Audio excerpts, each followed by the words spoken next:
আমরা প্রত্যেকটা প্রান্তে যারা আজকে আমাদের যারা এই উৎসবে যারা এসেছেন, আমরা জানি আমাদের একটা ত্রিপুরার একটা ঐতিহ্য এবং সংস্কৃতি, যা আমরা জানি যারা অস্থি বিসর্জন করতে এসেছেন, আমাদের সেটা একটা কালচার এবং সেটা আমাদের ঐতিহ্য।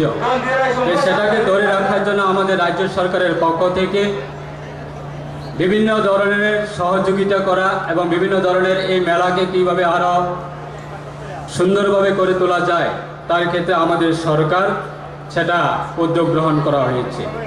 আজকে আমরা সকলের কাছে আমরা অবগত যা আমাদের এই উৎসবটা আমাদের অত্যন্ত গুরুত্বপূর্ণ। আমরা বিগত দিনে আমরা দেখতাম যে আমাদের পার্শ্ববর্তী দেশ বাংলাদেশ বা পার্শ্ববর্তী রাজ্য মিজোরাম, মণিপুর বা আসাম, বিভিন্ন রাজ্য থেকে বিভিন্ন দেশ থেকে এই জায়গাতে আমাদের পুণ্যার্থীরা আসতো অস্থি বিসর্জন করার জন্য।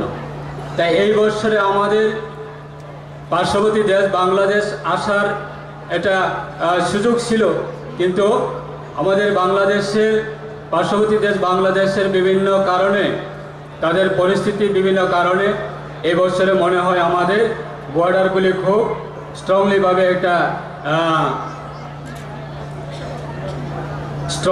একটা বর্ডার সিকিউরিটি বিভিন্ন ইস্যু রয়েছে। তার কারণে আজ এই বছরে মনে হয় তারা খুব বেশি সংখ্যা তারা আসতে পারে না। তাই আজকে এই উৎসবকে কেন্দ্র করে আমাদের একটা পর্যটক কেন্দ্রও রয়েছে, ডুম্বুর নারিকেল কুঞ্জ।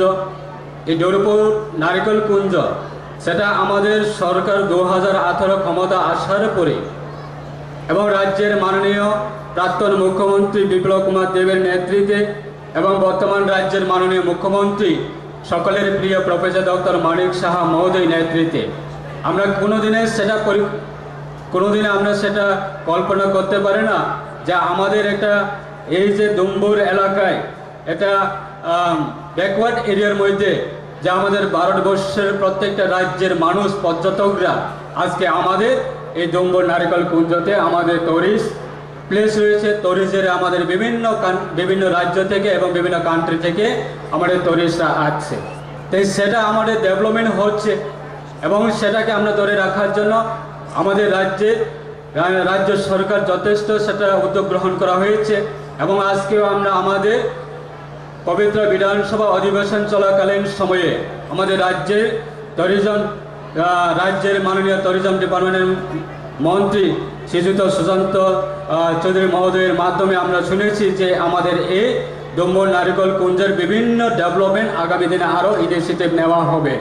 তাই আজকে সেটা আমাদের ঐতিহ্য, সেটাকে ধরে রাখার জন্য আমরা যথেষ্ট আপনার সরকারের পরিকল্পনা রয়েছে। আজকে আমরা জানি এই যে আমাদের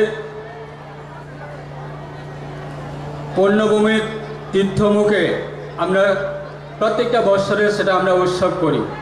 আজকে আমাদের এই যে পুণ্যতীর্থের একটা আমাদের কাহিনী রয়েছে যে আজকে রাইমা এবং সাইমা মঙ্গলস্থল পুণ্যভূমির তীর্থ মুখ ত্রিপুরার বৃহত্তর নদী গোমতী উৎপত্তিস্থল। ত্রিপুরায় প্রথম জলবিদ্যুৎ প্রকল্প ডুম্বুর জলা প্রকল্প গড়ে উঠেছে তীর্থমুখী এবং মকর সংক্রান্তিতে গোমতী নদীর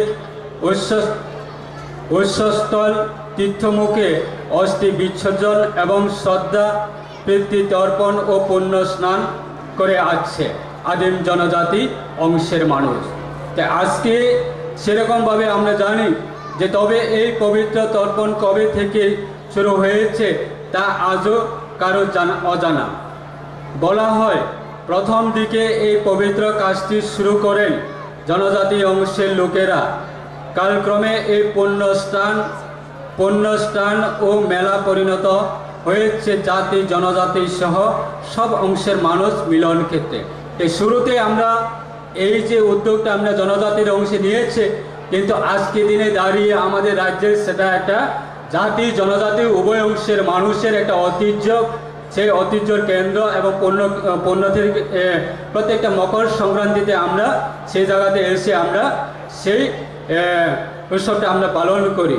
এবং প্রত্যেক বৎসরের মকর সংক্রান্তি উপলক্ষে সরকারের উদ্যোগে আয়োজন করা হয় এই পৌষ সংক্রান্তি মেলা। এবং বর্তমান রাজ্যের গণ্ডি পেরিয়ে পরবর্তী রাজ্য মিজোরাম, আসাম, মণিপুর এবং পার্শ্ববর্তী রাষ্ট্র বাংলাদেশ থেকে প্রচুর সংখ্যা পুণ্যার্থী এই মেলা সমাগত হয়। আদিকাল থেকে ত্রিপুরা আদিবাসীদের বিশ্বাস যে গাছালিতে শাওড়ার সবুজ পাহাড়ের কূলে শয়গড়ের একটি গ্রাম ছিল। গ্রামের নাম রাইমা অথবা গুণবতী ও সাইমা অথবা গুণেশ্বরী নামে দুই কন্যাকে নিয়ে বাস করতেন। এই যে কাহিনীগুলি আমরা জানি যে আমাদের বিশেষভাবে যারা সারা রাজ্যের মানুষ আমরা এই উৎসবটা এইভাবে আমরা পালিত করে এসেছি। তাই আগামী দিনে আমাদের বিশ্বাস এবং যারা বিভিন্ন প্রান্ত থেকে যারা পুণ্যার্থীরা এসেছেন আমাদের এই দুদিনব্যাপী উৎসবে অবশ্যই আমাদের যার যার একটা উদ্দেশ্য নিয়ে এসেছি, সেই উদ্দেশ্যে আমরা সবাই ঈশ্বরের কাছে আমাদের সেটা বিশ্বাস এবং ভগবানের কাছে সেটা আমাদের বিশ্বাস নিয়ে আজকে এই পুণ্যতিথি আমরা এসেছি।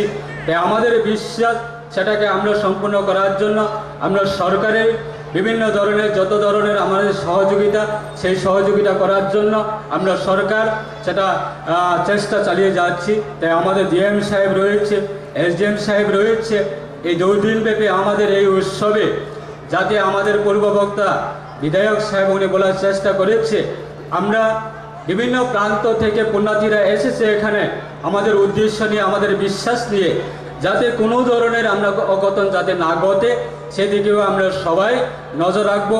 এবং রাজ্যের আমাদের আরক্ষা দপ্তর রয়েছে, রাজ্য সরকারের আরক্ষা দপ্তরের কাছেও সেটা আমাদের আবেদন থাকবে এই 2 দিনব্যাপী উৎসবে যাতে আমাদের ডিসিপ্লিনের মাধ্যমে, শৃঙ্খলার মাধ্যমে যাতে শান্তিপ্রিয়ভাবে যারা দূর দূরান্ত থেকে পুণ্যার্থীরা এসেছে তারা সুস্থভাবে যাতে এই উৎসবের অংশগ্রহণ করে যার যার বিশ্বাস নিয়ে যারা এসেছেন তারা সুস্থভাবে যাতে ফিরে যেতে পারে, তার ক্ষেত্রে অবশ্যই আমাদের রাজ্য সরকার এবং আরক্ষা দপ্তর এবং এই ডিস্ট্রিক্টে আমাদের ডিএম সাহেব ওনারা অবশ্যই নজর রাখবে সেটা বিশ্বাস রেখে আমার এই কয়েকটি আলোচনা আমি এখানে শেষ করছি। আমাদের যিনি আজকে এই উৎসবের উদ্বোধক রয়েছে এবং ওনার মাধ্যমে আমরা মূল্যবান আমরা কথা শুনব।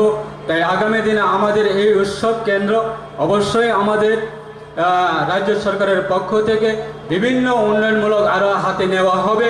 তাই সরকার অবশ্যই এই আমাদের উদ্যোগগুলি আমরা অবশ্যই আগামী দিনে জনস্বার্থে এবং রাজ্যের স্বার্থে, এলাকার মানুষের স্বার্থে সেগুলি অবশ্যই পূরণ করবে, সেটা আমাদের সরকার অবশ্যই উদ্যোগ গ্রহণ করবে। সেটা আমার কয়েকটি কথা বলে আমি এখানে শেষ করছি। সবাইকে নমস্কার, ভালো থাকুন, সুস্থ থাকুন এবং শুভ সংক্রান্তির সবাইকে ধন্যবাদ।